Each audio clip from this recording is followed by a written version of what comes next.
أعوذ بالله من الشيطان الرجيم. بسم الله الرحمن الرحيم. وجعلوا لله مما ذرأ من الحرث والأنعام نصيبا وقالوا هذا لله بزعمهم وهذا لشركائنا فما كان لشركائهم فلا يصل إلى الله وما كان لله فهو يصل إلى شركائهم ساء ما يحكمون. وكذلك زين لكثير من المشركين قتل أولادهم شركاؤهم ليردوهم وليلبسوا عليهم دينهم ولو شاء الله ما فعلوه فذرهم وما يفترون. وقالوا هذه أنعام وحرث حجر لا يطعمها إلا من نشاء بزعمهم وأنعام حرمت ظهورها وأنعام لا يذكرون اسم الله عليها افتراء عليه سيجزيهم بما كانوا يفترون. وقالوا ما في بطون هذه الأنعام خالصة لذكورنا ومحرم على أزواجنا وإن يكن ميتة فهم فيه شركاء سيجزيهم وصفهم إنه حكيم عليم. قد خسر الذين قتلوا أولادهم صفحا بغير علم وحرموا ما رزقهم الله افتراء على الله قد ضلوا وما كانوا مهتدين. وهو الذي أنشأ جنات معروشات وغير معروشات والنخل والزرع مختلفا أكله والزيتون والرمان متشابها وغير متشابه كلوا من ثمره إذا أثمر وآتوا حقه يوم حصاده ولا تسرفوا إنه لا يحب المسرفين. ومن الأنعام حمولة وفرشا كلوا مما رزقكم الله ولا تتبعوا خطوات الشيطان إنه لكم عدو مبين. 8 أزواج من الذكر اثنين ومن المعز اثنين قل الذكرين حرم أم الأنثيين أما اشتملت عليه أرحام الأنثيين نبئوني بعلم إن كنتم صادقين. ومن الإبل اثنين ومن البقر اثنين قل الذكرين حرم أم الأنثيين أما اشتملت عليه أرحام الأنثيين أم كنتم شهداء إذ وصاكم الله بهذا فمن أظلم ممن افترى على الله كذبا ليضل الناس بغير علم إن الله لا يهدي القوم الظالمين. صدق اللہ العظیم. محترم حضرات، سامعین کرام، حاضرین مسجد، عزیزوں اور بزرگوں، یہ قرآن مقدس کے 8ویں پارے کی سورہ انعام کی پاکیزہ، نورانی، مبارک، باعظمت، مطہر آیتیں ہیں. دعا کیجیے رب العزت والجلال ان مقدس آیات کی روشنی میں صحیح اور سچی بات عرض کرنے کی توفیق نصیب فرمائے اور ہم سب کو عمل کرنے کی توفیق عطا فرمائے. اللہ تعالیٰ نے ان آیات میں مشرکین کی بدعقیدگی، رسومات، بدعقلی اور حماقت کی جو باتیں تھیں ان پر تنبیہ فرمائی. فرمایا ان کی حماقتیں کیا تھیں. اللہ تعالیٰ ہر چیز کا پیدا کرنے والا ہے. جب ان کے وہاں کھیتی میں غلہ پیدا ہوتا یا جانوروں کے ہاں بچے پیدا ہوتے یا وہ کوئی کاروبار کرتے اور اس میں نفع حاصل ہوتا تو وہ اس میں 2 حصے لگاتے تھے، ایک اللہ کا اور ایک بتوں کا، جس کو نیاز کہتے ہیں نا، نظر اور نیاز. ایک اللہ کے نام کی اور ایک بتوں کے نام کی۔ اللہ کے نام کی جو ہوتی اس کا مقصد کیا ہوتا؟ یہ حصہ غریبوں، محتاجوں، مسافروں، کمزوروں پہ خرچ کیا جائے گا اور اللہ اس سے راضی ہوگا۔ اور جو بتوں کا حصہ ہوتا وہ خرچ کیا جاتا تھا جو اس کے مہنت ہوتے تھے، یعنی بت خانے کے ذمہ دار اور ان کے خادم، ان پہ خرچ کرتے تھے۔ تو یہ بڑی حماقت کی بات ہے کہ ہر چیز پیدا تو اکیلے اللہ نے کی اور اس میں حصہ کس کا لگا دیا؟ بتوں کا۔ یہ تو ظلم ہے۔ جب اللہ پیدا کرنے والا ہے تو جب اس کے پیدا کرنے میں کوئی شریک نہیں، عطا کرنے میں کوئی شریک نہیں، تو عبادت میں کوئی کیسے شریک ہو سکتا ہے؟ دوسری خرابی یہ تھی کہ جو جانور، اگر اللہ تعالیٰ کا جو حصہ مقرر کیا تھا اس میں اگر کوئی جانور اچھا ہوتا تو اس میں سے لے کر کے بتوں کو حصے میں ڈال دیتے تھے،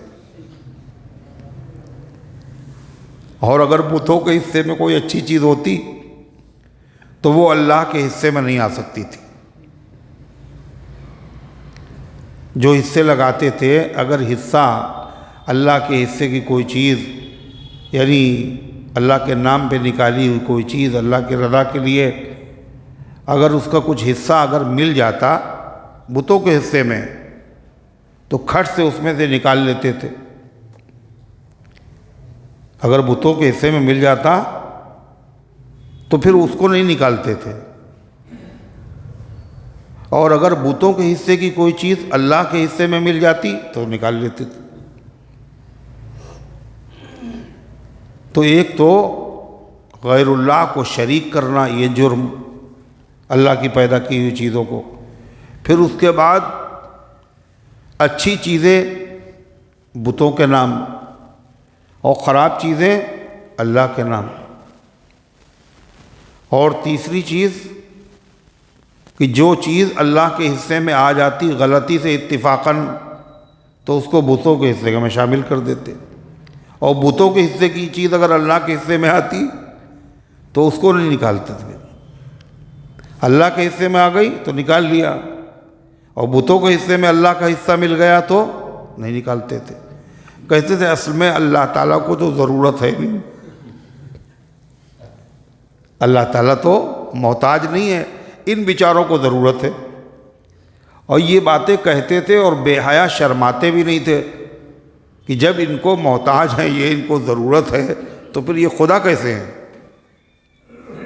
اللہ تعالیٰ نے اسی کا ذکر کیا قرآن کی اس آیت میں، فرمایا وَجَعَلُوا لِلَّهِ مِمَّا ذَرَعَ مِنَ الْحَرْثِ وَالْأَنْعَامِ نَصِيبًا، اور اللہ تعالیٰ نے جو کھیتی اور مواشی پیدا کیے، یعنی جانور، ان لوگوں نے ان میں سے کچھ حصہ اللہ کا مقرر کیا۔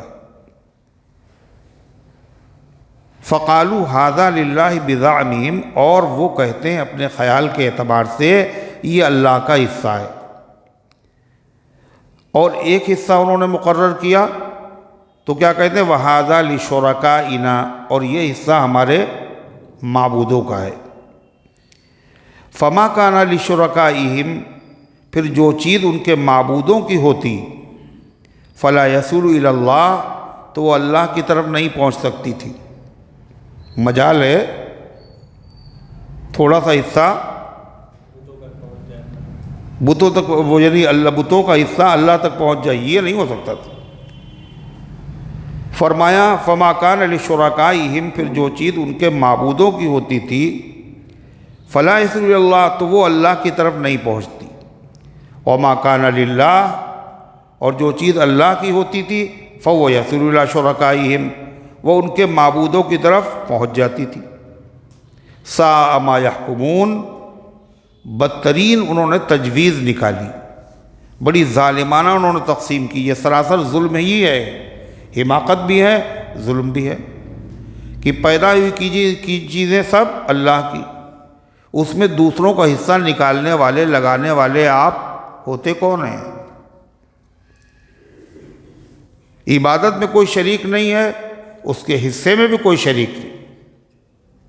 اور دوسری چیز، خراب چیزیں اللہ کے نام کی اور اچھی اچھی چیزیں، یہ سوتیلا پن بھی تھا، یعنی بتوں کو اعلیٰ سمجھتے تھے، اللہ کو کم۔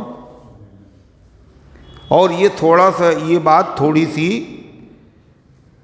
بدعقیدگی تو نہیں ہے، مگر مسلمانوں میں بھی اس کے اثرات پائے جاتے ہیں۔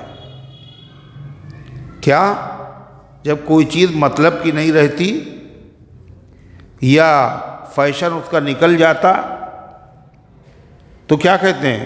اس کو صدقہ کر دو، یہ مارکیٹ میں اب چلے گا نہیں، کہنے یہ غریبوں کو بانٹ دو۔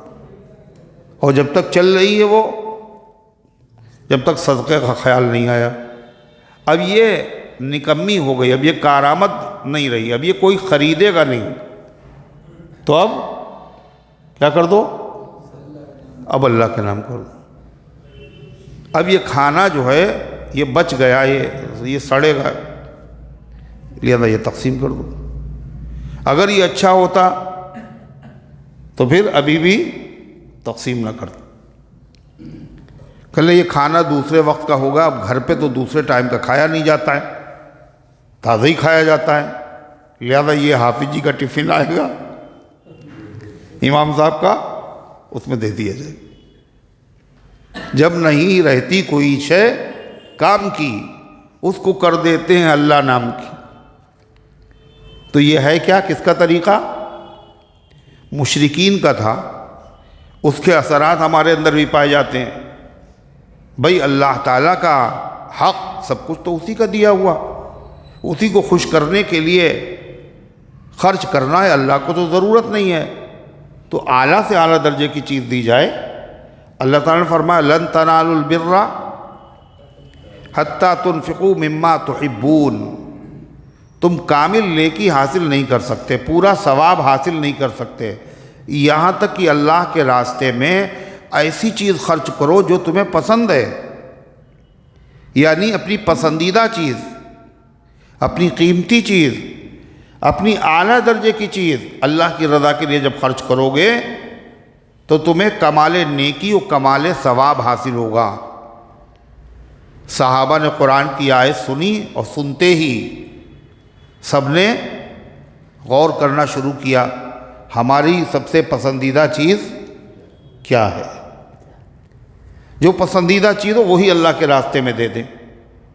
چنانچہ حضرت زید بن حارثہ کو اپنا گھوڑا بہت پسند تھا، اور وہ آئے، اے اللہ کے رسول، ہم کامل ثواب چاہتے ہیں، ہم اللہ کی رضا چاہتے ہیں۔ اللہ کہہ رہا جب تک اپنی پسندیدہ چیز صدقہ نہیں کرو گے تمہیں مکمل ثواب، مکمل نیکی نہیں ملے گی۔ ہم آپ کو گواہ بناتے ہیں یہ صدقہ ہے اللہ کے راستے۔ آپ نے وہ گھوڑا لیا اور لے کے حضرت زید رضی اللہ عنہ کے بیٹے حضرت اسامہ ان کو دے دیا۔ باپ نے دیا، حضور نے بیٹے کو دے دیا۔ تو حضرت زید جو ہے رنجیدہ ہوئے، غمزدہ ہوئے کہ بھئی میں نے اس کو اللہ کے راستے میں نکالا تھا، اللہ کی رضا کے لیے، اور اسامہ تو میرا بیٹا ہے۔ تو آپ نے فرمایا زید اپنا دل تھوڑا نہ کرو، تمہارا صدقہ قبول ہو گیا، اور یہ مستحق تھے بہترین، لہذا اس کی وجہ سے تمہیں اور ثواب میں تمہارے اضافہ ہوگا۔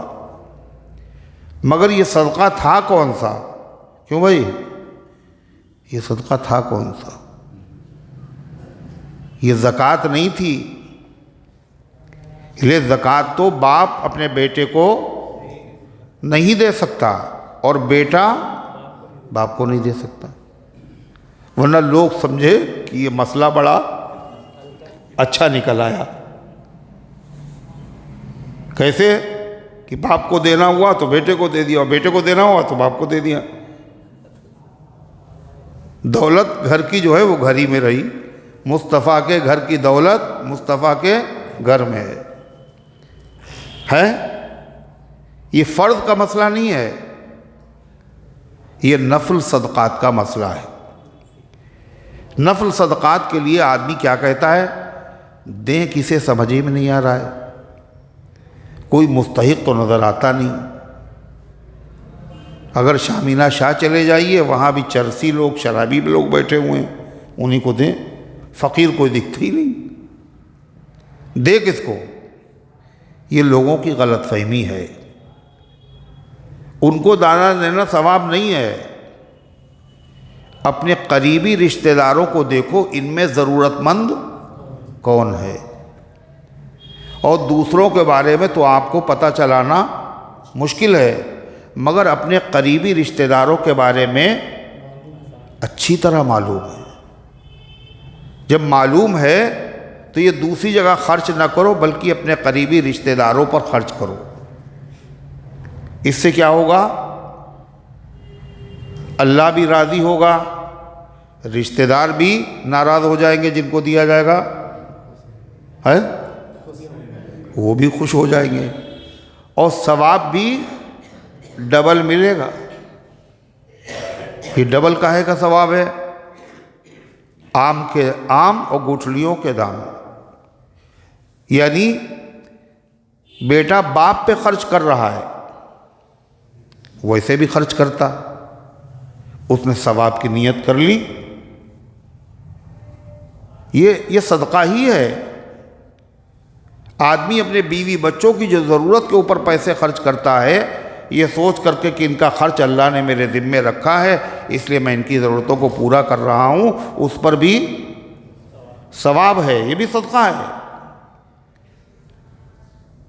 یہ بھی صدقہ ہے، مگر یہ صدقہ کون سا ہے؟ نفل۔ اسی طریقے سے لوگ تلاش کرتے، کوئی مل نہیں رہا ہے، حالانکہ وہ دیکھتے نہیں۔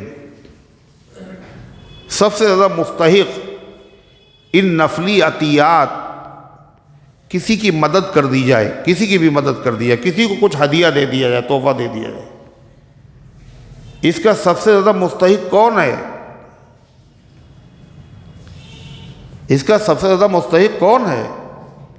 یا تو رشتہ دار ہیں، اور اگر رشتہ دار نہیں تو پھر کون ہے پتہ ہے آپ کو؟ جو آپ کی خدمت کر رہے ہیں، جو دینی خدمت کر رہے ہیں، جو مدرسے فرقانیہ میں بیٹھ کے پڑھا رہے ہیں۔ ایسے دینی مدرسوں میں جو لوگ پڑھا رہے ہیں، ان کی تنخواہیں بہت زیادہ ہے نا، بہت کم ہے۔ پھر نفلی صدقہ دیجیے، آپ ان کی مدد کیجیے، دیکھیں کتنا ثواب ملتا ہے آپ کو، دوسروں کو دینے سے زیادہ ملے گا آپ کو۔ مساجد کے ائمہ، ان کی خدمت کیجیے آپ، نہیں ملے گا ثواب،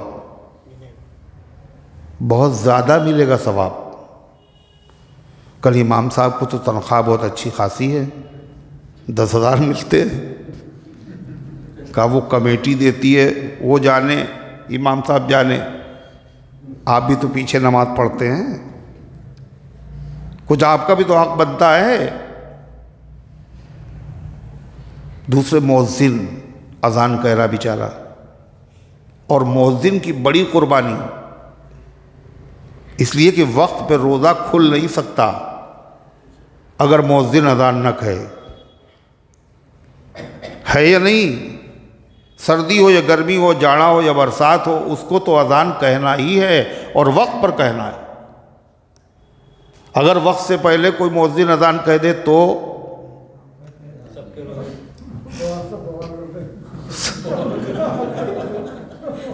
کہتے سب بوال کر دے گا۔ اگر بوال نہ بھی کریں تو اگر وقت سے پہلے اس نے اذان کہی ہے، اس اذان کا اعتبار نہیں، اس اذان کا اعتبار نہیں۔ اب پھر سے اذان کہی جائے گی جب وقت ہوگا۔ اور ہم لوگ تو دیکھتے نہیں کتنے پہ وقت آ رہا ہے، اب کتنے پہ آ رہا ہے، خالی اذان ہی کے اوپر بھروسہ ہے۔ اب اذان ہو گئی، اب جائیں گے نماز پڑھنے کے لیے، تو غرضے کی یہ طریقہ ہے کاہے کا؟ صحابہ کا طریقہ یہ تھا. خود نبی کریم صلی اللہ علیہ وسلم کے مبارک عمل سے ثابت ہے. کیا ثابت ہے؟ کہ آپ نے جو باپ نے کیا اللہ کے راستے میں صدقہ، آپ نے وہ بیٹے کو دے دیا. کیوں؟ بیٹے غریب ہیں، بالغ ہیں، مستحق ہیں، آپ نے دے دیا. اور یہ بھی فرما ملول نہ ہو، رنجیدہ نہ ہو، یہ قبول ہو گیا. تو اگر باپ بیٹے نہ صحیح اور رشتہ دار، ارے اور رشتہ دار دور کے کتنے ہیں، کتنوں کو گھر پہ چولہا نہیں جل رہا، کتنے بچوں کی فیس کا انتظام نہیں، مگر لوگ تلاش کر رہے ہیں کس کو؟ غریب آدمی کو. کوئی ملے تو اس کی مدد کرے، کوئی ملتا ہی نہیں قاعدے کا. اب آپ بتائیے، توجہ نہیں ہے. یہ جو لاک ڈاؤن کا زمانہ تھا، اس زمانے میں لوگوں سے بڑی بھول ہوئی. اور کیا بھول ہوئی؟ کہ اب تک، اس زمانے سے لے کے اب تک، ہر مسجد میں کوئی نہ کوئی کھڑا ہوا کہ صاحب مدرسے میں اساتذہ کی تنخواہیں باقی ہیں. اس لیے کہ لوگوں نے اس زمانے میں یہ سمجھا کہ جتنے لوگ ہیں محلے کے، ان کی مدد کی ضرورت ہے، مدرسے میں دینے کی ضرورت نہیں. کیوں؟ مدرسے تو بند ہیں، مدرسے میں بچے کہاں ہیں؟ لوگ یہی سوچتے رہے. یہ نہیں سوچا کہ جو مدرسے میں پڑھا رہے ہیں ان کا کیا ہوگا، ان کی تنخواہ بتائیے کہاں سے آئے گی، کہاں سے خرچ پورا ہوگا. بعض مدارس کا حال یہ تھا کہ بہت سے مدارس میں مدرس ایسے تھے جن کو تنخواہیں جب غریبوں کو نہیں ملی فاقے ہونے لگے. کسی نے رکشہ چلایا ہے، کسی نے مزدوری کی ہے، کسی نے پنچر بنائے ہیں، خودکشی تک کی نوبت آ گئی. مگر بے حس لوگ امام صاحب کو کیسے دے دیں؟ ان کو تو تنخواہ ملتی ہے. اللہ رحم فرمائے. تو صحابہ کا حال کیا تھا کہ جیسے ہی کوئی قرآن کا حکم نازل ہوتا تھا وہ اس پر عمل کرنے کے لیے فوراً تیار ہو جاتے تھے. اب جب یہ حکم نازل ہوا لن تنالوا البر حتی تنفقوا مما تحبون، تم اللہ کی مکمل رضا اور پورا ثواب اور پوری نیکی جبھی تم حاصل کر سکتے ہو جب اپنی پسندیدہ چیزیں اللہ کی رضا کے لیے خرچ کرو. تو انہوں نے اپنی پسندیدہ چیزوں پر نظر ڈالی، ہمیں کیا پسند. حضرت عبداللہ ابن عمر رضی اللہ تعالیٰ عنہ نے دیکھا ان کو ایک باندی سے بڑی محبت تھی، وہی صدقہ کر دیا، آزاد ہو تم. اور دیکھ جس کو جو پسند تھا. حضرت ابو طلحہ نے کیا کیا؟ حضرت ابو طلحہ انصاری نے کیا کیا؟ جو ان کو باغ، ان کا سب سے قیمتی باغ تھا، جو خود ان کو بہت پسند تھا، بیرحا، مسجد نبوی کے قریب، اللہ کے نبی صلی اللہ علیہ وسلم بھی وہاں کا پانی پسند کرتے تھے، وہاں کا پانی منگا کے پیتے تھے. اتنا گنجان باغ تھا کہ جس کے اندر پرندہ داخل ہوا تو نکلے کہاں سے، جگہ نہیں ملی اس کو. وہ پورا باغ انہوں نے کیا کر دیا اللہ کے راستے میں. وہ لے کے حاضر ہو، حضور یہ سب سے زیادہ پسند ہے، ہم چاہتے ہیں اس کو اللہ کی رضا میں خرچ کیا جائے. آپ نے فرمایا دیکھو تمہارے چچا زاد بھائی جو ہیں فلاں اور فلاں اور فلاں، یہ ان میں بانٹ دو. چچا زاد جو تمہارے بھائی ہیں ان میں تقسیم کر دو اس کو، یہ قبول ہو گیا تمہارا صدقہ. یہ نبی کریم صلی اللہ علیہ وسلم کی زبانی بھی تعلیم ہے اور عملی بھی تعلیم ہے. قرآن میں جو کچھ ہے نبی کریم صلی اللہ علیہ وسلم کیا عمل، اس کی کیا ہے؟ تفسیر ہے. آیت کا مطلب یہ ہے اس پر عمل ایسے کیا جائے. تو غرضے کی یہ صحابہ کا طریقہ تھا. اور ہم لوگوں کا طریقہ کیا ہے کہ مسجد میں جب غلہ ہمارے سامنے آیا مسجد کا تو ہم نے اپنی جیب ٹٹول کے دیکھی کہ اس میں کوئی چھوٹا سکہ مل جائے. تلاش کر کے کیوں مسجد میں دے رہے ہیں نا. یہ اللہ کا گھر ہے. یہ ہماری نیتیں ہیں. جب ہماری یہ نیتیں ہیں تو دینے والا کون ہے؟ اللہ ہے. جب اللہ کے نام پہ ہم ایسے نکال رہے ہیں تو اللہ کیا کہے گا کہ ان کو زیادہ دینا چاہیے. یہی ہوگا. جب اتنا یہ تنگ دل ہے، اتنا کنجوس ہے، اتنا بخیل ہے، اتنا خود غرض ہے کہ سب کچھ خدا نے دیا اور اس کے نام پر نکالتے ہوئے جان نکل رہی ہے. وہ ایک صاحب مسجد میں بیٹھے ہوئے تھے تو انہوں نے دیکھا کہ 100 روپے کا نوٹ ایک آدمی نے دیا. وہ تو تلاش کر رہے تھے اپنی جیب میں. 5 روپے نکل آئے، کوئی سکہ نکل آئے، دیکھا 100 روپے. تو بڑے قائل ہوئے کہ صاحب یہ آدمی بڑا دلدار معلوم ہوتا ہے، دیکھیے ایسے ایسے لوگ بھی ہیں 100 روپے دے رہے ہیں. تو انہوں نے بعد میں ان سے کہا کہ صاحب آپ بڑے حوصلے والے ہیں، ماشاءاللہ آپ نے 100 روپے دیے، ورنہ لوگوں کو دیکھیے کہنے لگے وہ 100 روپے آپ کی جیب سے گرے تھے. وہ 100 روپے تو یہ کیا ہے؟ مال مفت، دل بے رحم. بھائی ہمارے تو تھے نہیں، کسی کے تھے، دے دیے. اللہ ہم سب کے حال پر رحم فرمائے. دوسری بات اس آیت میں اور ہے، یہ تو مشرکین کا عمل تھا کہ اللہ کے حصے میں جو چیز پہنچ گئی اس میں سے نکال کے بتوں کے حصے میں ڈال دیتے تھے، اور بتوں کے حصے میں اگر اللہ کا حصہ مل گیا تو نکالتے نہیں تھے، ہے نا. ہم لوگوں کا حال کیا ہے؟ اس نظریے سے غور کریں. وہ بات تو نہیں ہے، مگر اثر دیکھیے، سوچ دیکھیے کہ اللہ تعالیٰ کی دی ہوئی زندگی کس کی ہے؟ اللہ کی. ہاتھ پیر دیے ہوئے کس کے ہیں؟ اللہ کے. ساری نعمتیں اللہ کی دی ہوئی ہیں.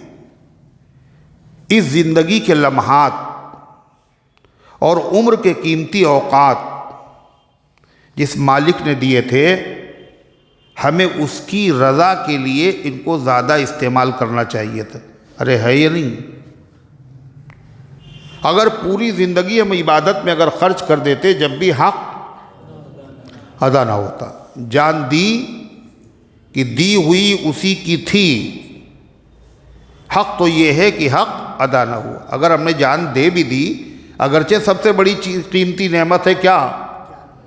جان. وہ بھی دے دی اللہ کے راستے میں، مگر یہ اپنی تو تھی نہیں. اپنی کہاں تھی؟ یہ بھی تو اسی کی دی ہوئی تھی. جان دی ہوئی اسی کی تھی. حق تو یہ ہے کہ حق ادا نہ ہوا.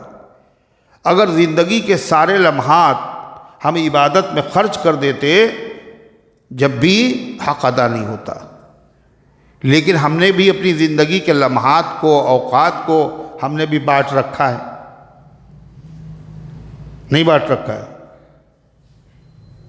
کہ زیادہ تر اوقات ہمارے جو دنیا کے کاموں کے لیے ہیں، کاروبار کے لیے ہے، تفریح کے لیے ہے، دوسرے مشاغل کے لیے ہے، آرام کے لیے ہے، راحت کے لیے ہیں، اور بحث پھنسانے کے لیے ہیں، فضول باتیں کرنے کے لیے ہیں. بہت کم اللہ کے بندے ایسے ہوتے ہیں جو تھوڑا سا وقت اللہ کے ذکر کے لیے، اللہ کی یاد کے لیے، اللہ کے کلام کو سننے کے لیے، سمجھنے کے لیے، دین کی محفلوں میں جانے کے لیے بہت کم لوگ، زیادہ تر تو ایسے ہی دیتے ہی نہیں، بالکل کوئی ضرورت ہی نہیں. بہت کم لوگ ایسے ہیں جنہوں نے ایک حصہ مقرر کیا کہ اب اتنا وقت جو ہے ہم لگائیں گے. اب اس کے بعد دیکھیے، انسان ہے، کبھی کوئی ضرورت پڑ گئی، کوئی اہم کام سامنے آ گیا، کبھی بیماری آ گئی، کبھی ڈاکٹر کے وہاں جانا ہوا، کبھی کسی اور ضرورت سے جانا ہوا، تو جتنا ہم نے اپنا ٹائم ٹیبل بنا رکھا ہے ان میں سے جب ہمیں کوئی وقت پڑتا ہے، ضرورت کے لیے وقت نکالنا پڑتا ہے، تو ہم کاہے میں سے نکالتے ہیں؟ نوکری کا وقت، آرام کا وقت، کاروبار کا وقت، نظر ہماری کہاں جاتی ہے؟ کہ یہ جو اللہ کے لیے وقت رکھا تھا نا درس میں جانے کے لیے، چلو آج درس میں نہیں جائیں گے، آج وہاں جانا ہے، شادی میں جانا ہے، چلو شادی میں جانے کے لیے درس میں نہیں آ رہے۔ شادی کئے بجے ہے؟ کل ہوگی 11 بجے، مگر اس کی تیاری بھی تو کرنا ہے پہلے سے۔ اس قدر اہتمام، اور جس نے یہ زندگی دی ہے اس کے لیے جو وقت نکالا تھا وہ وقت اس کی بھی نظر کر دیا۔ یہی ہوتا ہے نہیں ہوتا ہے؟ بتائیے آپ۔ تو یہ مشرکین والی روش ہوئی نہیں ہوئی؟ انہی سے ملتی جلتی۔ وہ کیا کرتے تھے؟ جو حصہ بتوں کا ہے اس میں سے اللہ کے لیے نہیں نکالا جائے گا، اور اللہ کے حصے میں سے کاٹ کر کے بتوں کو دے دیتے تھے۔ آپ بتائیے، ہے وہی طریقہ نہیں ہے؟ سارا نزلہ کاہے پہ گرتا ہے؟ اسی وقت کے لیے جو دین کے لیے ہم نے مقرر کر رکھا، اسی میں سے کٹوتی ہوگی۔ اللہ تعالیٰ ہم سب کو معاف فرمائے اور اپنی عظمت، اپنے دین کی عظمت اللہ تعالیٰ ہر ایمان والے کے دل میں پیدا فرمائے۔ پھر یہ وقت کتنا ہے درس کے لیے جو نکالا آپ نے؟ ہفتے میں 1 گھنٹہ، اور وہ 1 گھنٹہ بھی کیا ہو جاتا ہے؟ نہیں، وہ 1 گھنٹہ بھی کیا کر دیتے ہیں آپ؟ جب کوئی کام نکل آیا تو اسی وقت کرنا ہے، اسی ٹائم پہ۔ یہ کیا ہے؟ حیا آنا چاہیے، نہیں آنا چاہیے؟ یا تو پھر یوں سمجھیے 2 چیزیں ہوتی ہیں، ایک ضروری اور ایک غیر ضروری۔ ضروری چیز کو تو چھوڑا نہیں جاتا، غیر ضروری چیز ہی کو چھوڑا جاتا ہے۔ تو دیگر کام جو ہم سمجھ رہے ہیں وہ سب ضروری، اور اللہ کے دین کے سمجھنے کے لیے جو ہم نے وقت نکالا اس کو ہم سمجھ رہے ہیں غیر ضروری، اس لیے اس کو نظر انداز کر دیا۔ کسی اہم آدمی کو کبھی نظر انداز نہیں کیا جاتا۔ شادی ہے، کوئی تقریب ہے، اس میں غریب غربا کوئی آدمی تھے، ارے ان کو رہنے تو چھوڑو ان کو، مگر جو اہم آدمی ہوتا ہے میاں ان کو نہیں چھوڑیں، ان کو ضرور پوچھنا۔ کئی بار کہتے ہیں ان کا نام لکھا، ارے ان کا دعوت نامہ پہنچا، کیوں؟ یہ اہم آدمی۔ اور بعض رشتہ دار ایسے ہیں ان کا تو خیال بھی نہیں آتا، کیوں؟ وہ غیر اہم۔ تو ہم لوگوں نے اس کو غیر اہم سمجھ لیا، حالانکہ مرنے کے بعد پتہ چلے گا کہ اہم کیا تھا اور غیر اہم کیا تھا۔ حضور انور صلی اللہ علیہ وسلم نے کیا فرمایا؟ آدمی کے 3 ساتھی ہوتے ہیں، اور 3 میں سے 2 بے وفا اور 1 با وفا۔ مگر قدر کس کی ہوتی ہے بتائیے؟ آدمی کی نظر میں قدر کس کی ہوتی ہے؟ وفادار کی، بے وفا کی؟ دنیا میں کیا دستور ہے؟ کس کی قدر کی جاتی ہے؟ دنیا میں دستور کیا ہے؟ جو آدمی ہمارے وقت پہ کام آ جائے اس کی قدر زیادہ ہوتی ہے نا۔ جب کوئی کام نہیں آیا، وہ کام آیا، تو اس آدمی کی قدر دل میں ہوتی نہیں ہوتی؟ دنیا میں تو یہی ہے۔ لیکن شریعت کے معاملے میں کیا ہے؟ حضور پاک صلی اللہ علیہ وسلم نے فرمایا 2 بے وفا ہیں اور 1 با وفا۔ مگر ہم نے الٹا معاملہ کر لیا، جو با وفا ہے اس کی طرف کوئی توجہ نہیں، منہ نہیں لگا رہے، اور جو بے وفا ہیں ان کی خاطر جان دیے دے رہے۔ وفاؤں کی امید ہے بے وفا سے۔ با وفا کسے، بے وفا کسے کہا آپ نے فرمایا ایک دولت بے وفا، اس کی خاطر وقت پہ کھانا نہیں، وقت پہ پینا نہیں، آرام نہیں، راحت نہیں، سب قربان کر دیا، اور وہ دولت قبر تک بھی نہیں آئی، کسی اور کے پاس چلی گئی۔ سب سے زیادہ انسان کی توجہ کس کی طرف ہوتی ہے؟ نہیں، ہوتی کدھر ہے؟ یعنی دولت کی طرف نہ، اور وہی سب سے بڑی بے وفا، سب سے پہلے اس نے ساتھ چھوڑ دیا، اور دوسرے پھر یہ اولاد، اہل و عیال، انہی کی خاطر سب کچھ کر رہا ہے آدمی، رشوت، اوپر کی آمدنی، کیوں اوپر کی آمدنی کی ضرورت کیوں پڑی؟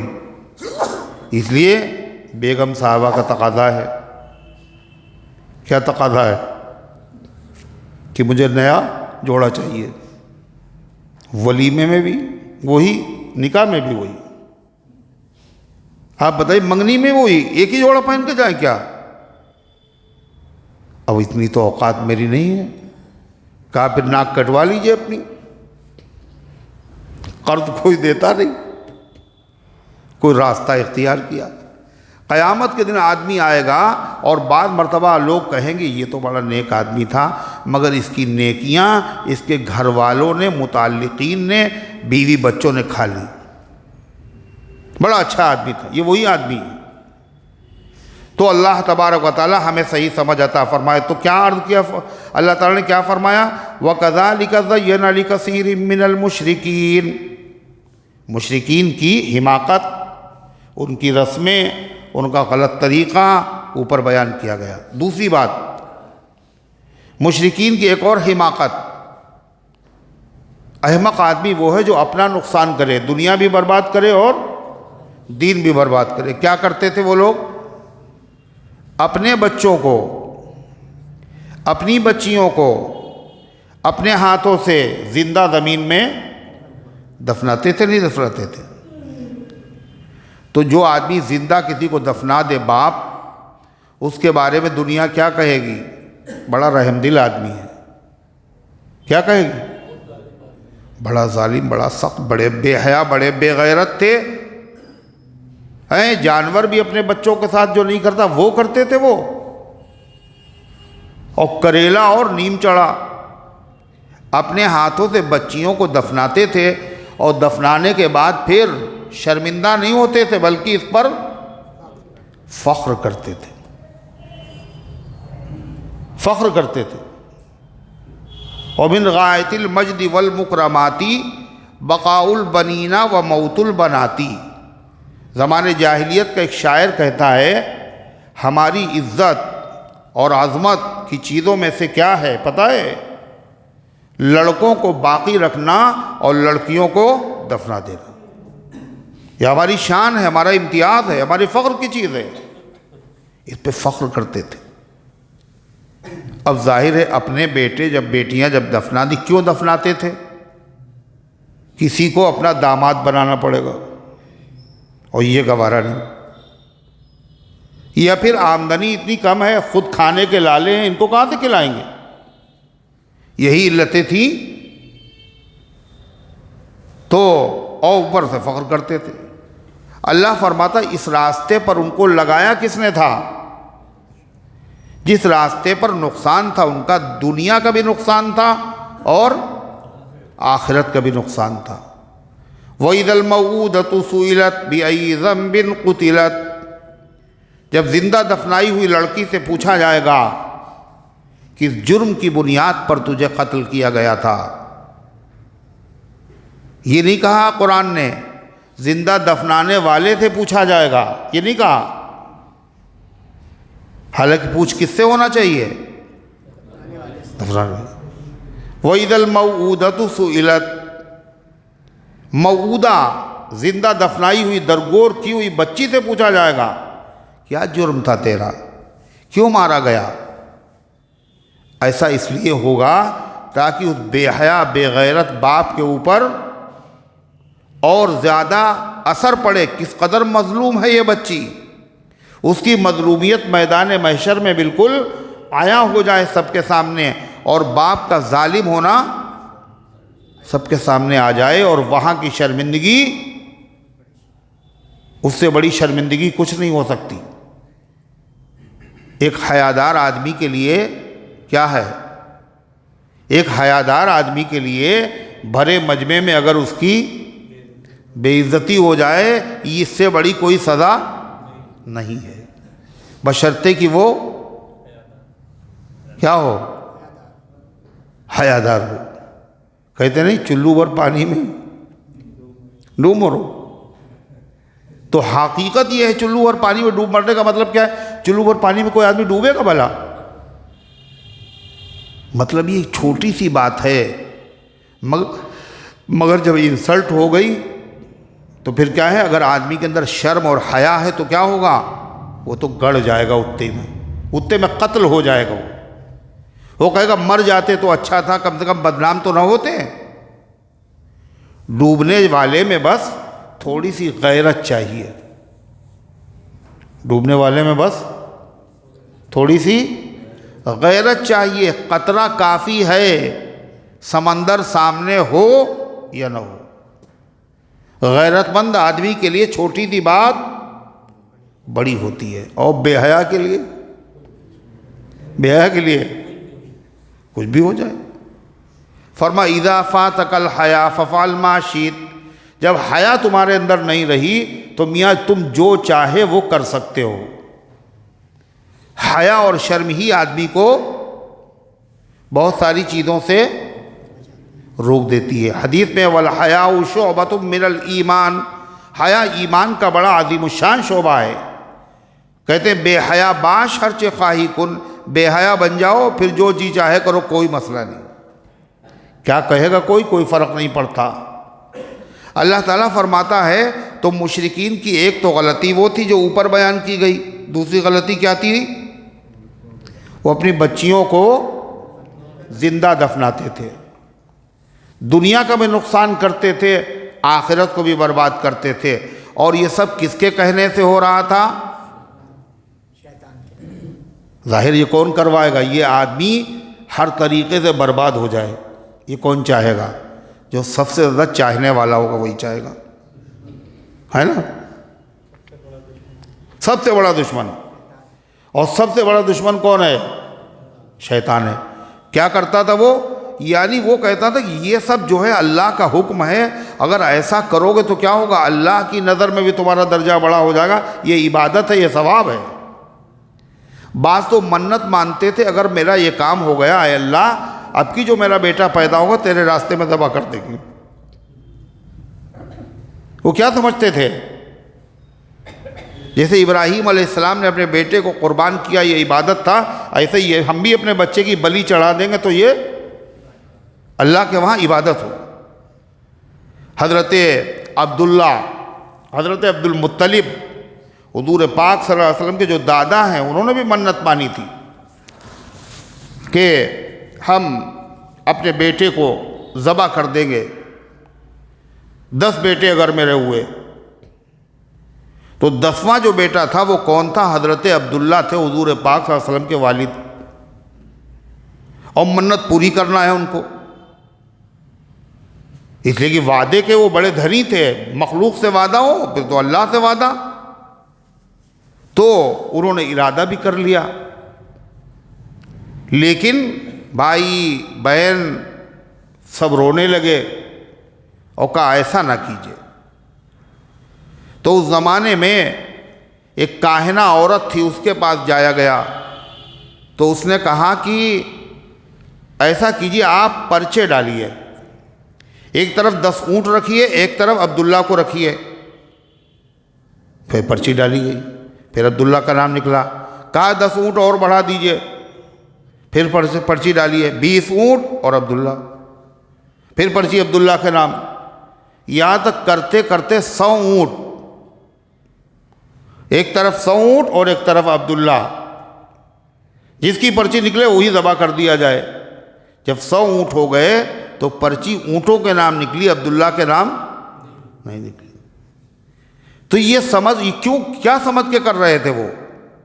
عبادت، ثواب کا کام، اور حالانکہ یہ کیا ہے؟ غیر ثواب کے کام کو ثواب کا کام سمجھ لینا، یہ کیا ہے؟ یہ کیا ہے؟ تو اللہ تعالیٰ فرماتا ہے اس کام پر وَكَذَلِكَ زَيَّنَ لِكَثِيرٍ مِّنَ الْمُشْرِكِينَ، اسی طریقے سے زینا سجا کر پیش کیا، لِكَثِيرٍ مِّنَ الْمُشْرِكِينَ بہت سارے مشرکین کے سامنے، کاہے کو سجا کے پیش کیا؟ قتل اولادہم، ان کی اولاد کے قتل کرنے کو۔ یہ بہت بڑی بات ہے، دنیا کی بھی کامیابی اس میں ہے اور آخرت، دنیا میں بھی نام ہوگا اور آخرت میں اللہ بھی خوش ہوگا۔ کس نے کیا تھا؟ شرکاؤہم، ان کے شرکا نے۔ عبداللہ ابن عباس فرماتے ہیں شرکا سے مراد شیاطین، شیطانوں نے ان کے دماغ کے اندر یہ چیز بھر دی تھی کہ ایسے کرنے سے دنیا میں بھی تمہارا نام ہوگا اور اللہ بھی راضی اور خوش ہوگا۔ کیوں کیا تھا شیطانوں نے یہ؟ ہمدردی میں نا، لیردوہم، تاکہ ان کو برباد کر دے، دنیا بھی برباد ہو جائے اور آخرت بھی برباد ہو جائے۔ وَلْيَلْبِسُوا عَلَيْهِمْ دِينَهُمْ، اور تاکہ ان کے طریقے کو مخبوط کر دے۔ وہ ملت ابراہیمی اس کو سمجھ رہے تھے، حالانکہ اس کا ملت ابراہیمی سے، ابراہیم علیہ السلام کے طریقے سے کیا تعلق؟ یعنی غلطی میں شیطان ان کو پھنسائے رکھے، اسی حالت میں مر جائیں تو دنیا بھی گئی اور آخرت بھی گئی۔ وَلَوْ شَاءَ اللَّهُ مَا فَعَلُوا، اللہ فرماتا اور اگر اللہ چاہتا تو وہ ایسا نہ کرتے، یعنی اللہ زبردستی ان کو مجبور کر دیتا تو وہ نہ کرتے۔ لیکن یہ دنیا دارالامتحان ہے، یہاں زبردستی اگر کی جائے تو پھر امتحان باقی نہیں رہتا۔ وَلَوْ شَاءَ اللَّهُ مَا فَعَلُوا، اگر اللہ کو منظور ہوتا تو یہ ایسے کام نہیں کرتے۔ اے پیغمبر، لہذا ان کی وجہ سے غمزدہ نہ ہوئیے۔ فَذَرْهُمْ وَمَا يَفْتَرُونَ، آپ ان کو چھوڑ دیجئے اور جو یہ خیالات گڑھ رہے ہیں، باتیں بنا رہے ہیں، انہی میں مگن ہیں، ان کو بھی چھوڑ دیجئے۔ اللہ تعالیٰ ان کو سمجھنے کے لیے، نمٹنے کے لیے اور سزا دینے کے لیے کافی ہے۔ اسی طریقے سے مشرکین کی آگے دوسری رسومات بیان کی جا رہی، شرکیہ اور حماقت بھی وہ ہے۔ کیا کیا تھی؟ وَقَالُوا هَذِهِ أَنْعَامٌ وَحَرْثٌ حِجْرٌ، وہ کہتے تھے یہ جانور اور یہ کھیتی حرام ہے۔ بعض جانوروں کے بارے میں بتوں کے نام پہ چھوڑ دیتے تھے اور کھیتی بھی بتوں کے نام پہ کر دیتے تھے۔ پھر کیا کہتے تھے؟ اس جانور کو سواری کرنا، اس پر اس کا دودھ استعمال کرنا، اس پہ بوجھ لادنا، یہ کیا ہے؟ حرام ہے، اس کا ادب کرو، احترام کرو۔ یہ کھیتی جو ہے یہ بتوں کے نام ہم نے خاص کر دی ہے، لہذا اس کو کوئی استعمال لا يطعمها الا من نشاء بزعمهم، کہتے تھے اس کو کوئی نہیں کھا سکتا مگر وہی جس کو ہم چاہیں اپنے خیال کے اعتبار سے۔ سب کے لیے پابندی ہے اور کسی کسی کے لیے اجازت دے دیتے، بھائی تم کھا سکتے ہو، یہ پجاری ہے یہ کھا سکتا ہے، باقی کوئی نہیں کھا سکتا ہے۔ اور کیا تھا؟ وَأَنْعَامٌ حُرِّمَتْ ظُهُورُهَا، اور کچھ ایسے جانور ہیں، یہ جانور ایسے ہیں کہ حرام کر دی گئی ان کی پیٹھ حرام کر دی گئی۔ کیا مطلب؟ یعنی ان پر سواری نہیں کی جا سکتی، اور اللہ نے بنایا سواری کے لیے، کھانے کے لیے، ضرورت کو پورا کرنے کے لیے، بغیر کسی سند کے، بغیر کسی دلیل کے کیا کہہ دیا؟ اس پہ بیٹھنا حرام ہے اور اس پہ کھانا حرام ہے، اس کا دودھ پینا حرام ہے۔ وَأَنْعَامٌ لَا يَذْكُرُونَ اسْمَ اللَّهِ عَلَيْهَا، اور کچھ جانور ایسے تھے، مخصوص جانور کر رکھے تھے انہوں نے، وہ کہتے تھے یہ جانور ایسے ہیں جن پر اللہ کا نام نہیں لیا جائے گا، یعنی اللہ کا نام لینے پہ پابندی تھی، یعنی ان کا دودھ اگر نکالا جائے تو اللہ کا نام نہ لینا، اگر ذبح کیا جائے تو اللہ کا نام، اور اگر ان کو کھایا جائے تو کس کا نام نہ لینا۔ اس لیے بتوں کے نام کے ہیں، اللہ کا نام لوگے تو کیا ہوگا؟ شرک ہو جائے گا۔ کیا ہو جائے گا؟ بتوں کے نام پہ ہم نے وقف کیے ہیں، اللہ کا نام لے لو گے تو کیا ہوگا؟ اللہ کا حصہ اس میں ہو جائے گا، شرک ہو جائے گا۔ اور جبکہ وہ سب پیدا ہوئی کی چیزیں اکیلے اللہ کی ہیں۔ اللہ فرماتا ہے افتراء علیہ، اور یہ صرف افترا تھا، گڑھی ہوئی باتیں تھیں، کوئی سند نہیں، کوئی پروف نہیں، کوئی دلیل نہیں۔ کیا کہتے تھے؟ یہ اللہ نے بتایا ہے ہمیں، اللہ ہی کا یہ حکم ہے، اس جانور سے کام نہ لو، اس جانور پہ سواری نہ کرو۔ افتراء علیہ، اللہ فرماتا جب انہوں نے یہ افتراء پردادی کی جھوٹ گڑھا ہے تو اس جھوٹ کی ان کو سزا ملنا چاہیے، نہیں ملنا چاہیے۔ سَيَجْزِيهِمْ بِمَا كَانُوا يَفْتَرُونَ، اللہ تعالیٰ ان کو عن قریب سزا دے گا ان باتوں کی جو وہ گڑھتے ہیں، اس جھوٹ کی جو وہ گڑھتے ہیں۔ عن قریب کا مطلب قیامت میں ملے گی۔ اگر قیامت میں ملے گی تو قیامت بھی کوئی بہت دور نہیں ہے۔ کیوں؟ جو چیز آنے والی ہے وہ قریب ہے، اور جو چیز گزر چکی وہ دور ہے۔ ہم لوگوں کی پیدائش ہونے والی ہو چکی تو وہ کیا ہے؟ قریب آ رہی ہے، اب دور ہوتی جا رہی ہے۔ اور ہم لوگوں کی موت قریب آتی جا رہی، مگر سے شیطان نے ان مشرکین کو پٹی پڑھائی تھی، ایسے ہی شیطان نے انسانوں کو بھی دھوکے میں مبتلا کر دیا۔ موت کے قریب آنے سے کہیں خوشی ہونا چاہیے، بولو، کہیں کیک کاٹنا چاہیے، کہیں دعوتیں کرنا چاہیے۔ یہ برتھ ڈے کیا ہے؟ آپ بتائیے، برتھ ڈے جو منائی جا رہی ہے اس کا اسلام سے کیا تعلق ہے، دین سے کیا تعلق ہے؟ بلکہ اس کا تو عقل سے بھی کوئی تعلق نہیں ہے، دین کے خلاف، عقل کے بھی خلاف۔ اس لیے کہ 80 سال کے ہو گئے ہیں جناب، اور کیک کاٹا جا رہا ہے، خوشی منا رہی، غبارے ہیں، خوشی منائی جا رہی، اور ہو گئے 80 سال کے۔ اب جب 80 سال کے ہو گئے، کتنے دن زندہ رہیں گے؟ 2-4 سال اور، تو 2-4 سال کے بعد مر جائیں گے، اس لیے کیک کاٹ کے خوشی منا رہے ہیں۔ اور یہ نہیں سوچ رہے ہیں ولادت ہوئے زمانہ ہو گیا، وہ تو گزر چکا، اب جو آنے والا ہے اس کو دیکھو۔ اسلام کیا کہتا ہے؟ یوں سوچو، دن آج ایک کم ہوا اپنی حیات کا، گویا کہ موت ہو گئی ایک دن قریب، اور جب ایک دن گھٹ گیا تو ایک دن موت قریب آ گئی۔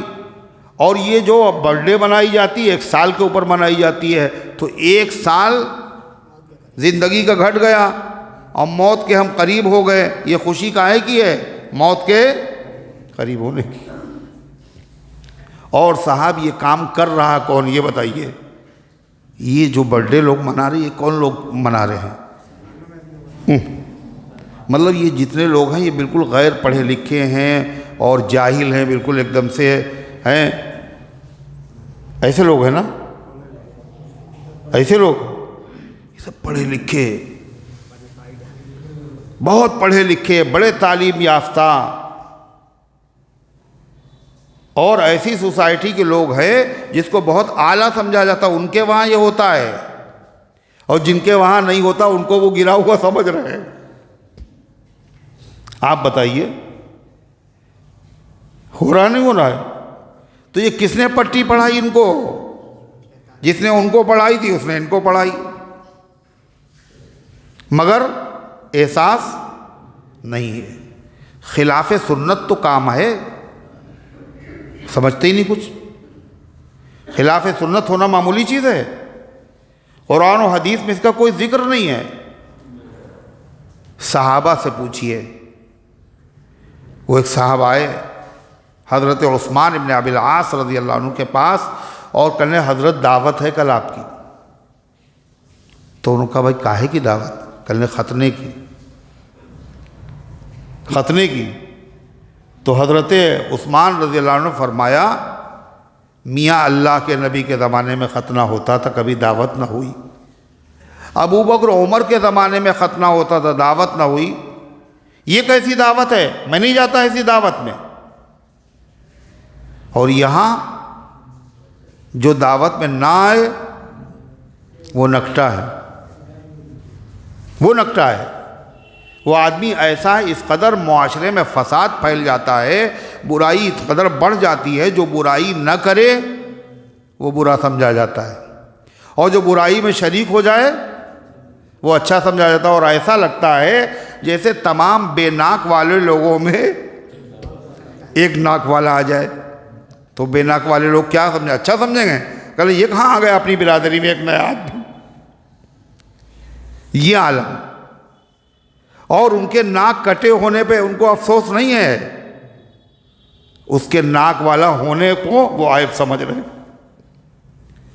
خلاف شریعت کام کرنے میں کوئی افسوس نہیں ہے، مگر جو کہتے یہ دعوت مت کرو، کہتے یہ بڑے پرانے خیال کے ہیں، ان کے خیالات جو ہے بڑے پرانے ہیں، نئی سوچ ہے میاں، نیا زمانہ ہے، چراغوں کے بدلے مکاں جل رہے ہیں۔ پہلے کیا جلتے تھے؟ چراغ، اب کیا جل رہے ہیں؟ مکان جل رہے ہیں، چراغوں کے بدلے مکاں جل رہے ہیں۔ کیوں؟ نیا ہے زمانہ، نئی روشنی ہے، نیا ہے زمانہ، وہ پرانا زمانہ تھا لوگ چراغ جلاتے تھے، اب باقاعدہ اپنے گھر روشن کرنے کے لیے دوسرے کا گھر جلا رہے ہیں، کہ یہ کیا کر رہے ہو تم غضب؟ پہلے چراغ سے روشنی ہوتی تھی، اب مکان جلائے دے رہے ہو۔ کہلے چپ رہو، یہ نیا زمانہ ہے، یہ نئے دور کی بات ہے، وہ پرانے زمانے کی تم بات کر رہے ہو۔ گھروں میں آگ لگ رہی ہے، ہوش نہیں، عقیدے خراب، عمل خراب، تہذیب خراب، اور اندھے ہوئے جا رہے ہیں۔ بتائیے، اللہ تعالی ہم سب کے حال پر رحم فرمائے۔ تو ارشاد فرمایا اللہ تعالیٰ نے، کیا کہتے تھے وہ، اور ان کی مشرکین کی حماقتیں اور برائیاں اور شرکیاں کام کیا تھے؟ وَقَالُوا مَا فِي بُطُونِ هَٰذِهِ الْأَنْعَامِ خَالِصَةٌ لِذُكُورِنَا، کہتے تھے اس جانور کے پیٹ میں جو بچہ ہے وہ خالص ہے مردوں کے لیے، یعنی اگر اس کو ذبح کیا جائے تو اس کا گوشت صرف مرد کھا سکتے ہیں، کوئی عورت نہیں کھا سکتا۔ یہ کیا کہا؟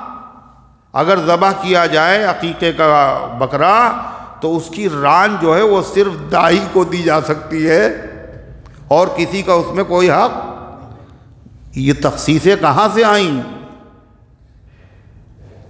یہ وہی چیز ہے، مرد کھا سکتے ہیں، عورتیں نہیں کھا سکتی۔ کیا کہتے تھے؟ وَقَالُوا مَا فِي بُطُونِ هَٰذِهِ الْأَنْعَامِ، جو ان جانور کے پیٹ میں ہے وہ خالص ہے ہمارے مردوں کے لیے، وَمُحَرَّمٌ عَلَىٰ أَزْوَاجِنَا، اور حرام ہے ہماری عورتوں کے لیے، عورتیں نہیں کھا سکتی۔ ایسے ہی مولانا اسماعیل شہید رحمۃ اللہ نے لکھا ہے کہ جو رسمیں ہیں ان رسموں میں یہ بھی ہے جاہل لوگوں میں کہ جہاں دلہن بیٹھی ہو وہاں کوئی بیوہ عورت نہیں آ سکتی۔ یہ بدشگونی ہے، اس کا شوہر ختم ہو گیا، یہ آئے گی، اس کا سایہ پڑے گا، اس کا شوہر نہ ختم ہو جائے۔ یہ کیا ہے؟ بدشگونی ہے، اور بدشگونی کیا ہے؟ شرک ہے، شرک۔ یہ مسلمانوں میں یہ چیز ہے۔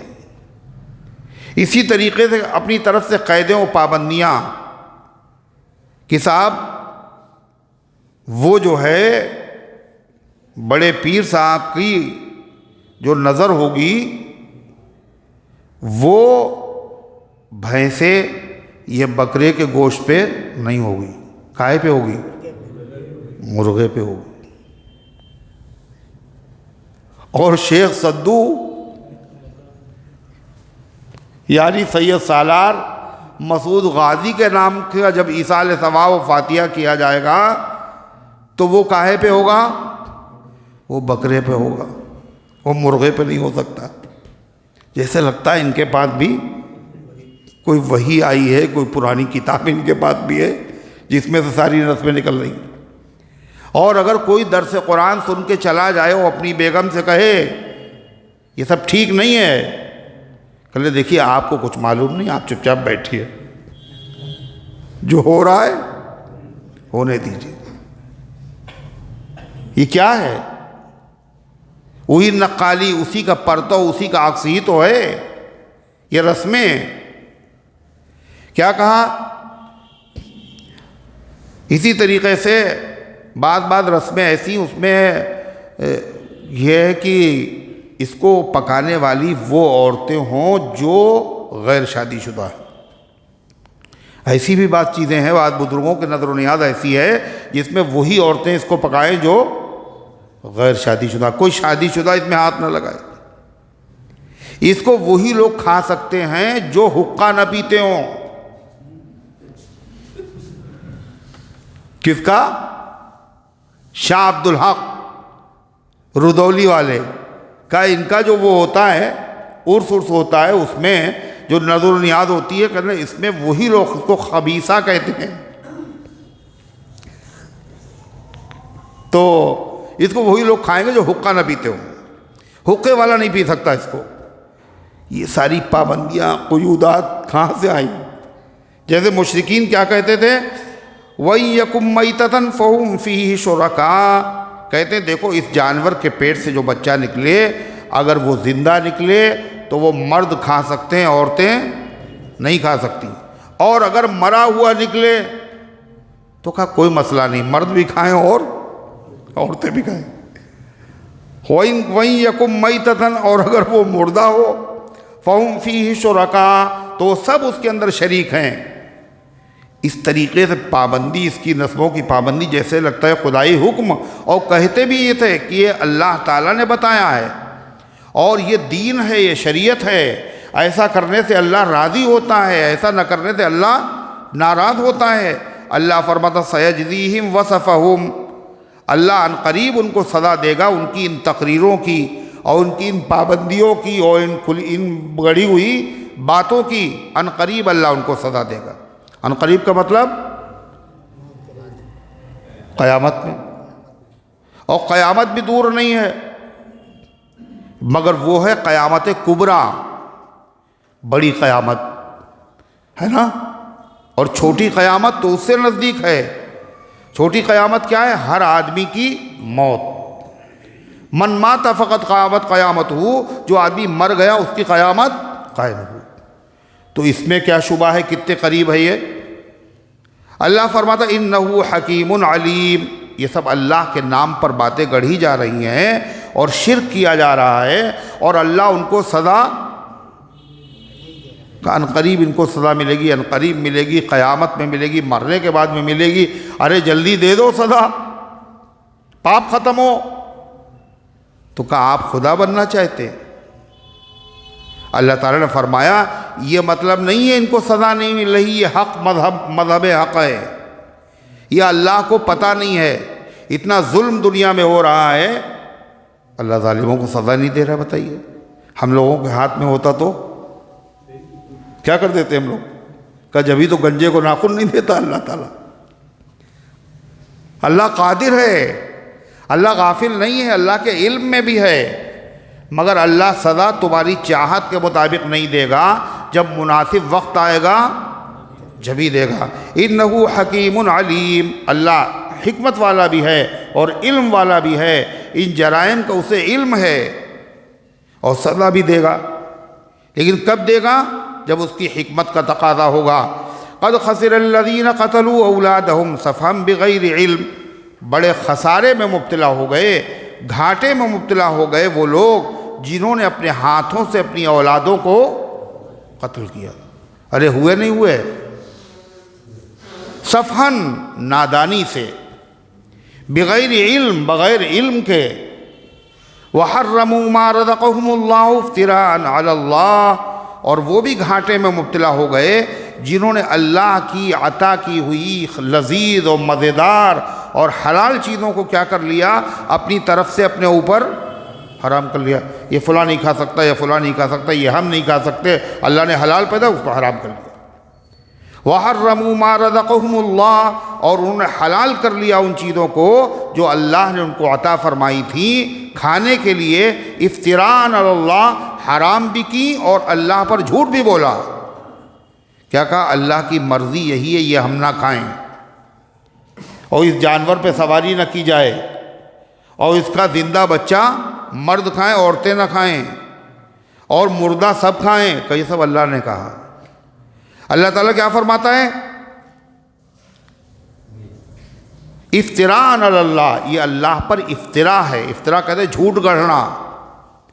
قد ضلوا وما كانوا مهتدین، یہ لوگ گمراہ ہو گئے ہیں اور یہ لوگ ہدایت کے راستے پر نہیں ہیں، اور ہدایت کے راستے پر ایسے لوگ آئیں گے بھی نہیں جنہوں نے اپنی صلاحیتیں برباد کر لی، سوچنا بند کر دیا، جو خود یہ کہیں یہ کیا ہے؟ اللہ کی رضا والے کام ہیں۔ اللہ کی یہ گناہ نہیں ہے، اللہ کی رضا والے کام ہیں۔ تو جس کام کو آدمی اللہ کی رضا والا سمجھے اس کام سے وہ کبھی توبہ نہیں کرے گا۔ جیسے بدعتی، اس کو توبہ کی توفیق کیوں نہیں ہوتی؟ اس لیے کہ ہر بدعتی جو بدعت کرتا ہے تو کیسے کرتا ہے؟ وہ گناہ سمجھ کے نہ ثواب سمجھ کے کرتا ہے، اس لیے مر جاتا ہے اور توبہ نہیں کرتا۔ زانی زنا سے توبہ کر لیتا ہے، چور چوری سے توبہ کر لیتا ہے، مگر بدعتی بدعت سے توبہ نہیں کرتا۔ کیوں؟ زنا کرنے والا گناہ کر رہا ہے مگر گناہ سمجھ رہا ہے، چوری کرنے والا چوری کر رہا ہے مگر گناہ سمجھ رہا ہے، اللہ توفیق دے دیتا ہے۔ مگر بدعتی آدمی تو اس کو ثواب سمجھ رہا ہے، عبادت سمجھ رہا ہے، ثواب والے کاموں سے توبہ نہیں کی جاتی، گناہوں سے توبہ کی جاتی۔ اللہ تعالیٰ فرماتا ہے وَهُوَ الَّذِي أَنشَأَ جَنَّاتٍ مَّعْرُوشَاتٍ، اور اللہ کی ذات وہ ہے جس نے پیدا کیا ایسے باغات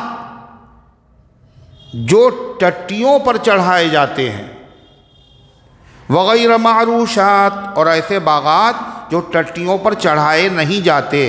مطلب بعض ایسے بیلدار درخت ہیں کہ ان کی بیل جب ہی منڈے گی جب دیوار پر چڑھے گی، جب اونچائی پر اسے رکھا جائے گا جب ہی اس میں پھل آئیں گے۔ اگر وہ نیچے زمین پر رہے گی تو پھل نہیں آئیں گے، اگر آئیں گے تو چھوٹے چھوٹے آئیں گے، جیسے انگور کی، ارے دیکھا نہیں دیکھا؟ انگور کے باغ دیکھیں؟ نہیں دیکھے؟ ارے اس میں کیا ہوتا ہے؟ بیچ بیچ میں پلر کھڑے کیے جاتے ہیں، اور پلر کے اوپر باقاعدہ وہ بیل اس کی یوں دوڑا دی جاتی ہے، اسی سے انگور آتے ہیں۔ اگر زمین کے اوپر وہ رہے تو انگور آئیں گے ہی نہیں، اور اگر آئے بھی تو کیسے ہوں گے؟ بالکل ذرا ذرا سے۔ ان کی بڑھت، ان کا بڑھنا، ان کا نشو و نما، ان کے ذائقہ، ان کے رس، ہر چیز میں فرق آ جائے گا۔ یہ اللہ کا نظام ہے، یہ اللہ کی حکمت ہے۔ اور بعض درخت ایسے ہوتے ہیں جن کو اوپر چڑھانے کی ضرورت نہیں ہوتی، اس لیے کہ ان کے اندر تنا ہوتا ہے، جیسے کھجور کا درخت اس کا تنا ہے، بیل کا درخت، سیب، ان میں بیل نہیں ہے، ان کو اوپر چڑھانے کی ضرورت نہیں۔ اور بعض ایسے درخت ہوتے ہیں جو بیلدار ہوتے ہیں جن میں تنا نہیں ہوتا، لیکن ان کو چڑھانے کی ضرورت نہیں ہوتی، زمین ہی کے اندر ان سے پھل پیدا ہو جاتے ہیں، جیسے خربوزہ اور تربوز، ان کو اوپر نہیں چڑھایا جاتا۔ یہ اللہ تعالیٰ اپنے فرمانا کہ ہم ہی نے پیدا کیا، اور اللہ کے پیدا کرنے میں کیسی حکمتیں ہیں، کیسے راز ہیں۔ یہ پھل اور وہ پھل کہاں پیدا ہوتے، کہاں سے پیدا ہوتے ہیں؟ آسمان سے، اور سب زمین ہی سے پیدا ہو رہے ہیں، اور سب کو پلایا کیا جاتا ہے؟ ایک ہی پانی، مگر مزاج سب کے الگ الگ ہیں۔ ایک کا مزاج یہ ہے کہ اوپر اگر لے جایا گیا تو پھل ہوں گے، نیچے اگر رکھا جائے گا تو خراب ہو جائیں گے۔ ایک کا یہ ہے اگر اوپر لے جاؤ گے تو خراب ہو جائیں گے، زمین میں رکھو گے تو بڑھیں گے۔ یہ سب خود بخود ہو گیا کیا؟ یہ نظام الہی ہے۔ اوپر اگر جائیں گے تو ان کے اندر ہوا لگے گی، سورج کی شعاعیں لگے گی، اس سے ان کے اندر مٹھاس پیدا ہوگی، رس پیدا ہوگا۔ یہ سارا نظام ہے اللہ تعالیٰ کا۔ فرمایا وَهُوَ الَّذِي أَنشَأَ جَنَّاتٍ مَّعْرُوشَاتٍ، اللہ پاک نے ایسے باغات بنائے ہیں جو ٹٹیوں پر چڑھائے جاتے ہیں جیسے انگور، وغیر معروشات، اور وہ بھی بنائے ہیں جو ٹٹیوں پر چڑھائے نہیں جاتے، والزرع، اور اللہ نے کھیتیاں پیدا کی۔ کھیتی ایک طرح کی ہوتی ہے، کتنی طرح کی کھیتیاں، سب زمین میں، سب میں ایک پانی، کلر الگ الگ ہے، مزہ الگ الگ ہے، اور فائدے الگ الگ ہیں۔ فرمایا مختلفاً اکلہ، اور جو کھیتی ہوتی ہے اللہ نے پیدا کی ہے مختلف ہوتی ہیں اس کی چیزیں، کھانے کی چیزیں، ان میں کھانے کی چیزیں بھی ہر کھیتی میں ایک نہیں ہوتی، الگ الگ ہے۔ سبزیوں کو دیکھیے، غلوں کو دیکھیے، دالوں کو دیکھیے، سب کہاں سے پیدا ہو رہی ہیں؟ زمین سے۔ سب کھیتی، سب کھانے کی چیزیں الگ الگ ہیں۔ والزیتون والرمان متشابہا، اور اللہ نے زیتون پیدا کیے اور رمان انار پیدا کیے، کیسے؟ متشابہا، آپس میں ملتے جلتے، کلر ایک جیسا ہے، اور کیفیت، بناوٹ، ساخت ایک جیسی ہے، اور ایسے بھی ہیں جو آپس میں ملتے جلتے نہیں ہیں تو بظاہر ملتے جلتے مگر مزے میں فرق ہے، ذائقے میں فرق ہے۔ اللہ فرماتا والرمان متشابہ وغیر متشابہ، اور جس نے بنائے ہیں انار ایک دوسرے کے مشابہ بھی، وغیر متشابہ، اور کبھی ایک دوسرے کے مشابہ نہیں ہوتے۔ پھر کیا کہا اللہ نے؟ اتنی ساری چیزیں بنائیں اور بنانے کے بعد کیا کہا؟ کلو، کھاؤ، یعنی یہ چیزیں ہم نے اپنے فائدے کے لیے، بولو نہیں، اتنی قیمتی چیزیں، اتنی اعلیٰ درجے کی چیزیں اپنے لیے نہیں، مجھے نہیں ضرورت، یہ سب تمہارے لیے، کلو، کھاؤ، کلو من ثمرہ، کھاؤ اس کے پھل میں سے، پیداوار میں سے۔ کب کھائیں؟ کہا جب تک پورا پک نہ جائے کھائیے گا نہیں۔ ایسے ہی پابندی ہے، پابندی ہے اس پہ۔ بعض چیزیں ایسی ہوتی ہیں جب پھل آ گیا ان کا کچا ہوتا ہے جبھی سے کھانا شروع کر دیا جاتا ہے، اس کا مزہ کچھ اور ہوتا ہے، اور جب پک جاتا ہے تو کچھ اور ہوتا ہے۔ تو پابندی شریعت نے نہیں لگائی، کیا کہا؟ کلو، کھاؤ۔ کب سے کھائیں؟ کھاؤ اس کی پیداوار میں سے، اذا اثمرا، جب پھل اس کا نکل آئے، کچا ہو، آدھا کچا ہو، پورا پک گیا ہو، سب اجازت ہے۔ حضور انور صلی اللہ علیہ وسلم صحابہ کے ساتھ جب ایک باغ میں گئے اور بھوک سے بے تاب تھے، حضرت صدیق اکبر، اللہ کے نبی، فاروق اعظم، تو وہ صحابی گئے ہوئے تھے، اور وہ تفصیلی واقعہ، خیر جب وہ آئے انہوں نے دیکھا اللہ کے نبی تشریف فرمائے، کیا کہنے میری قسمت کے، اور جلدی سے وہ کھجور کے درخت پہ چڑھ گئے، اور کئی طرح کی کھجوریں، کچی بھی اور پکی بھی، سب لے آئے اور سامنے رکھی۔ فداک ابی و امی یا رسول اللہ، حضور کھائیے۔ تو آپ نے فرمایا کہ یہ اس طرح کی کیوں لے کے آئے؟ ارے سب پکی پکی لے کے آتے۔ کہا اللہ کے نبی اس لیے دونوں طرح کی، اس کا مزہ کچھ اور ہے، اس کا مزہ کچھ اور ہے، یہ بھی کھائیے اور یہ بھی کھائیے۔ اللہ کہہ رہا کلو من ثمرہ، کھاؤ اس کے پھل میں سے، اذا اثمرا، جب اس کا پھل نکل آئے، لیکن ایک شرط ہے، در میخانہ وائے سب کے لیے شرط، لیکن وفا ہے سب کے لیے۔ ایک شرط کے ساتھ کھاؤ، وہ شرط کیا ہے؟ وَآتُوا حَقَّهُ يَوْمَ حَصَادِهِ، اور اس کا حق دے دیا کرو۔ کس کا؟ اللہ کا حق۔ اللہ نے بنایا ہے، تمہارے کھانے کے لیے بنایا، تمہیں اجازت دے دی ہے، لیکن اللہ کا حق بھی اس میں سے نکال دیا کرو۔ کس میں سے؟ پیداوار میں سے نکالو، درختوں کے پھلوں میں سے نکالو، اسی طرح غلوں والے کھیت میں سے، غلے میں سے نکالو، سبزیوں میں سے نکالو، اللہ کا حق نکالو۔ کب نکالیں؟ یوم حصادہ، توڑنے کے دن، کٹائی کے دن۔ کیا حق ہے؟ کوئی حق مقرر نہیں۔ علامہ ابن کثیر کہتے ہیں زکوٰۃ تو مکے میں فرض ہوئی، مال میں بھی زکوٰۃ ہوتی ہے، اور کھیتی اور پھلوں میں بھی اور جانوروں میں بھی زکوٰۃ ہوتی ہے، مگر اس کی مقدار مقرر نہیں کی مکے میں۔ جس دن کھیت کٹتا تھا، فصل توڑی جاتی تھی، غریب لوگ آ جاتے تھے، کچھ درخت چھوڑ دیے جاتے تھے، بھائی اس میں سے آپ لوگ لیں، جو نیچے گر گیا یہ تمہارا۔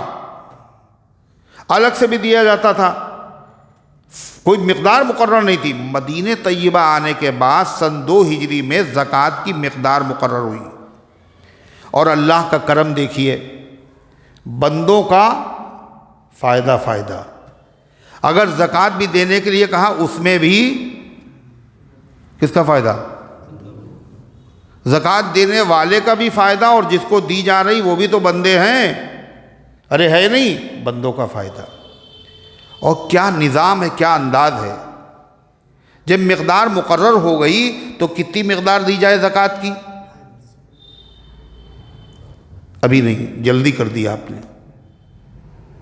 ایسا مال جس میں کم سے کم محنت ہوئی ہو اور حاصل ہو گیا آپ کو، ایسا مال، ایسی چیز جو آپ کو حاصل ہوئی جس میں بہت کم محنت کرنا پڑی آپ کو، تو اس میں زکوٰۃ زیادہ ہے۔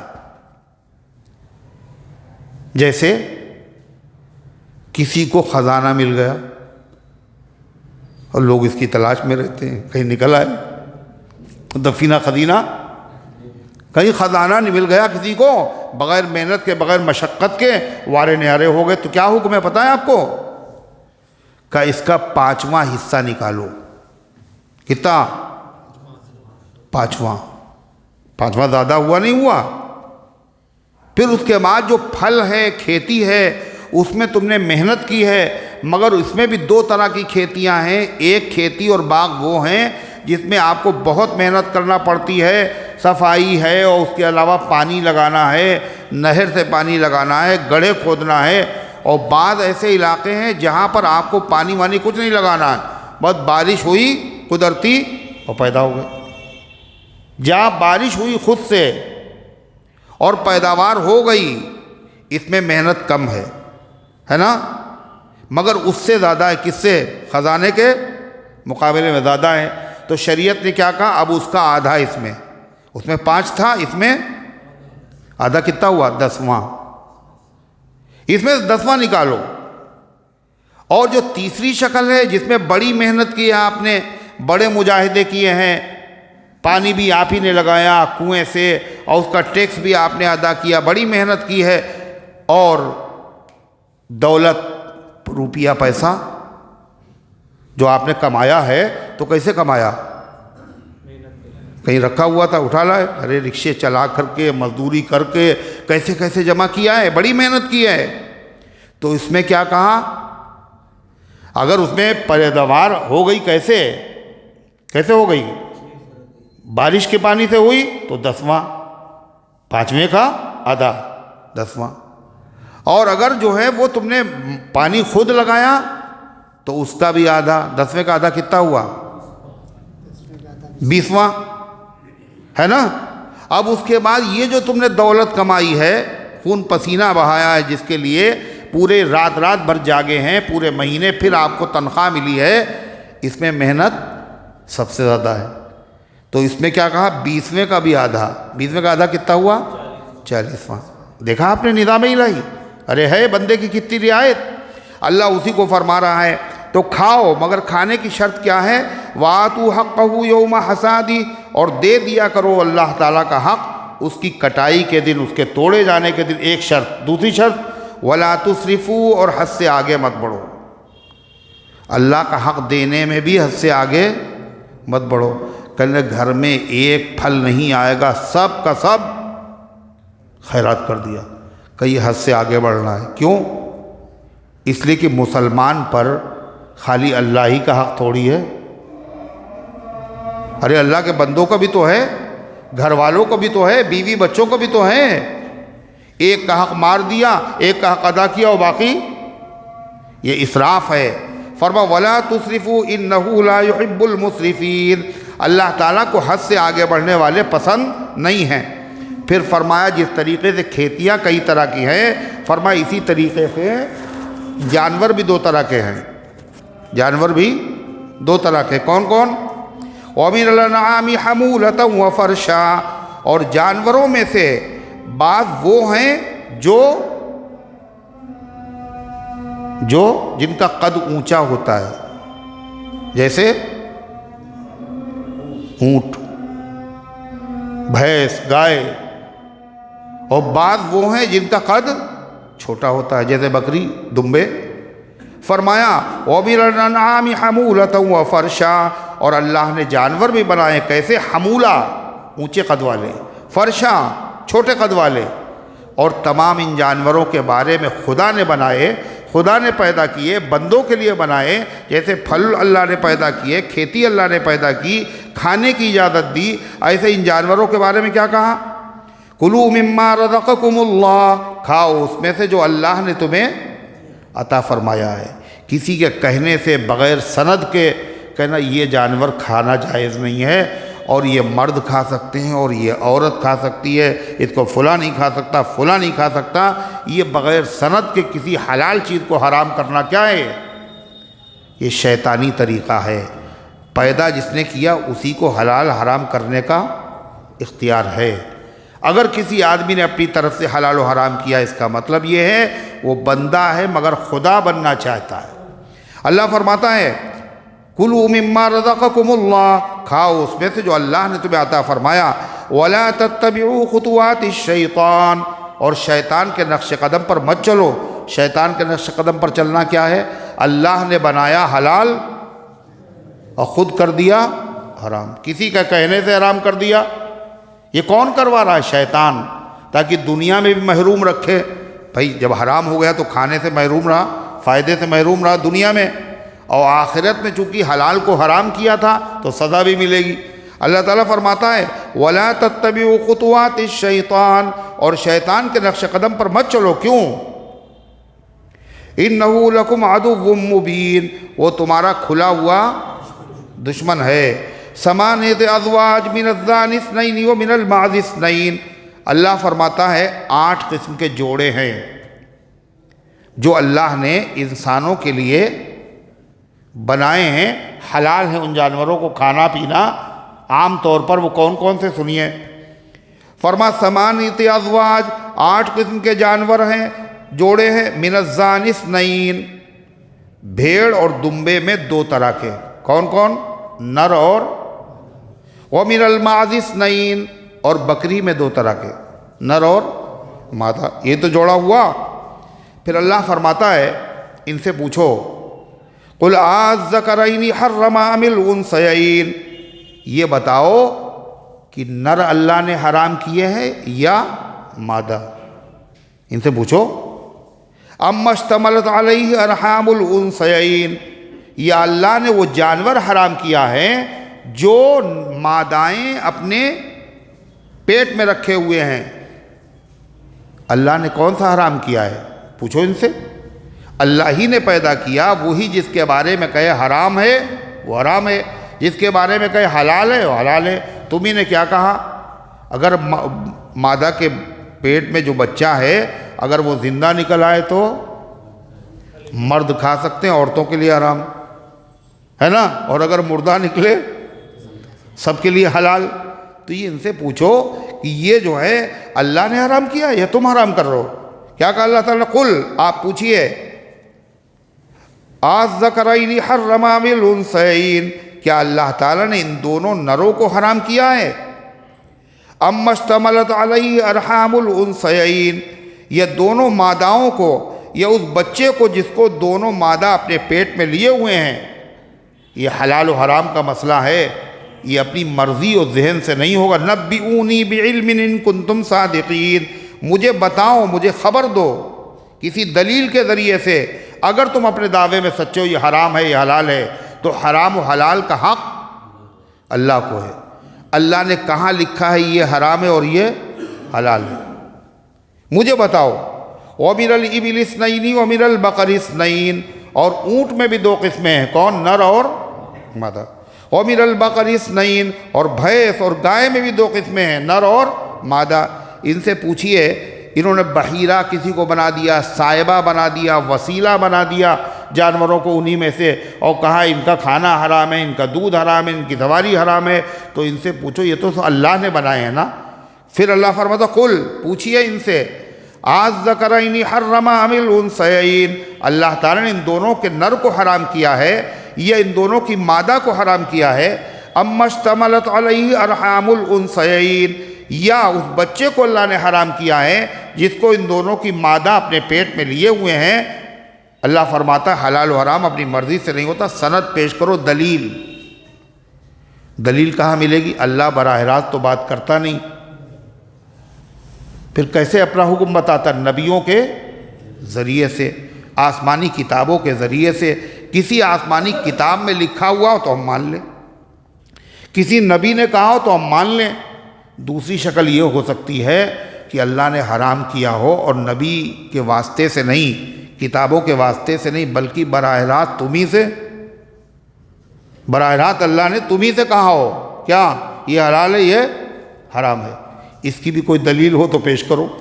اللہ فرماتا ہے ام کنتم شہداء اذ وصاکم اللہ بہذا، کیا تم موجود تھے جب اللہ تعالیٰ نے تمہیں یہ حکم دیا تھا یہ حلال ہے یہ حرام ہے؟ تمہیں سے کہا تھا براہ راست، نبیوں نے تو کہا نہیں، آسمانی کتابوں میں تو ہے نہیں، تو کیا اللہ نے تم سے براہ راست کہا تھا یہ حلال ہے اور یہ حرام ہے؟ نہ وہ بات صحیح ثابت ہے اور نہ یہ بات ثابت ہے۔